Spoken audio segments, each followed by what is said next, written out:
And now, let's see who is in the Razzle Dazzle pub and eatery. The year is 2155.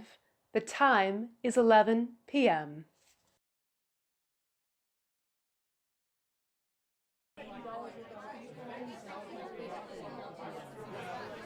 What do you have? Jack Daniels. Glad to see it's you who's come in tonight and not the others. Bad business? Like you wouldn't believe. I still get the regulars, but damn, some of the scum that drags itself in here. I keep getting hard-ass criminal types. You know, your kind of territory. No, Pops. I'm not paying you for information on your so-called fugitives. You got problems? Hire an assassin. Alright. Just thought you'd be interested.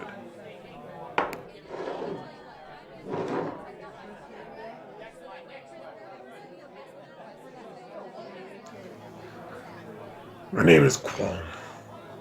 Made up the name over 175 years ago, because I didn't know what else to call myself. I couldn't use my real name since it might cause some problems. So, I made a new one for my new life, as it were.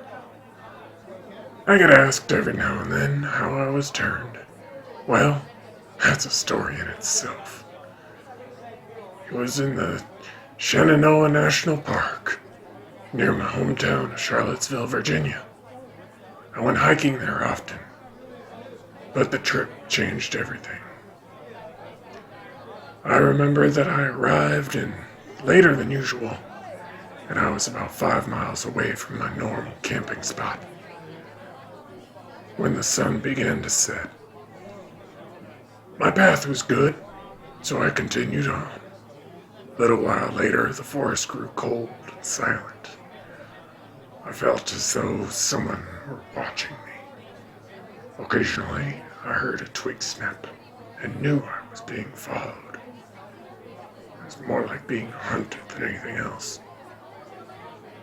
Almost a mile away from my camping spot, I was blindsided by a very large and hairy man. I don't remember much of the fight, but I do know that I fought back.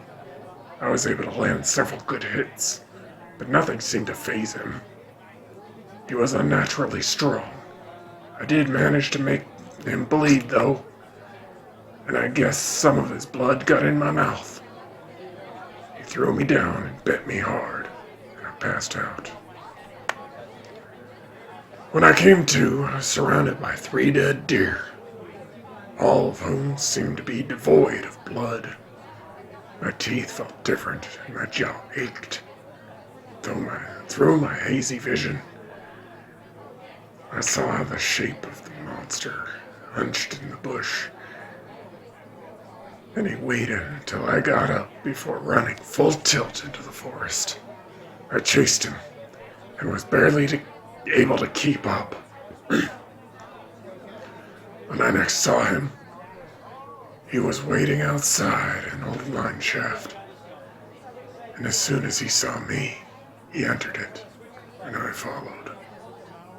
I scoured the mine for hours looking for him in the dark, but got so lost that finding my way out again was somewhat of a challenge. Eventually, I was so exhausted that I had to stop. I must have passed out again, because when next I woke, I was very hungry. My watch said it was 9:45 p.m. Sunset. I could see perfectly in the mine now, and managed to smell my way to the exit. Later, I was able to conclude what had happened to me.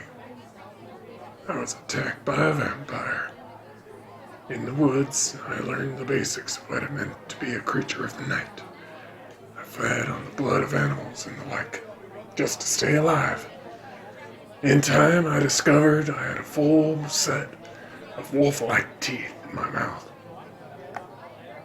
A gift from my predecessor, I suppose. Makes feeding interesting.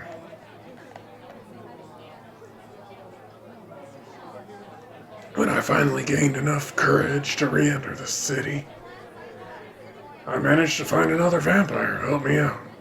His name was Joshua. He introduced me to others like us, and I felt overwhelmed by the sheer number of vampires who lived in the city. There were so many, I had issues comprehending how they all stayed in hiding. Joshua taught me the ins and outs of that too. On average, about 10% of any given city's population consists of vampires, feeding on the other 90%, ruling over their government systems, controlling their finances, and creating a false sense of security for them. Humans are unbelievably naive to our presence.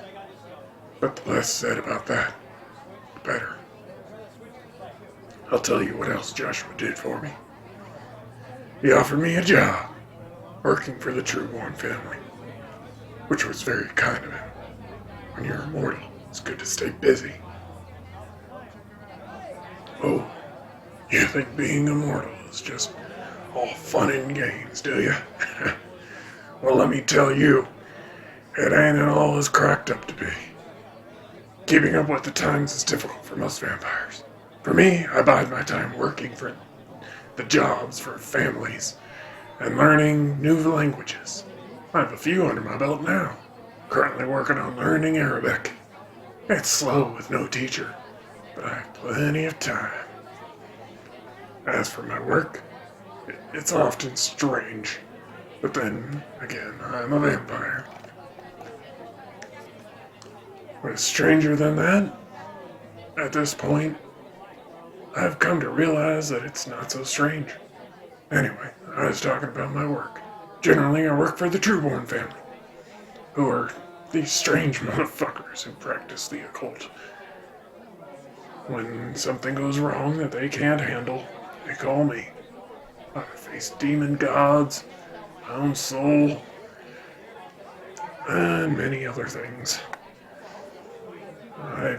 They pay well enough, which is nice because it allowed me to buy my own RV. I painted up the windows real good and added blackout curtains. No sunlight gets in. It's very useful for all the traveling I do. Other than the Trueborns, I sometimes do jobs for whatever master of the city I happen to be in at the time. It's usually dealing with gangs that pose a threat. Stuff like that. Very boring work. They're all about territory. If I want some easy money, I go work at a club they call the Hell's Heaven. The owner is a vampire named Kent Bishop. I've met him a couple of times. Nice guy. Doesn't seem to be playing with a full deck, if you know what I mean. Anyway, I'm gonna finish this drink and head out. It was nice talking to you. See you around.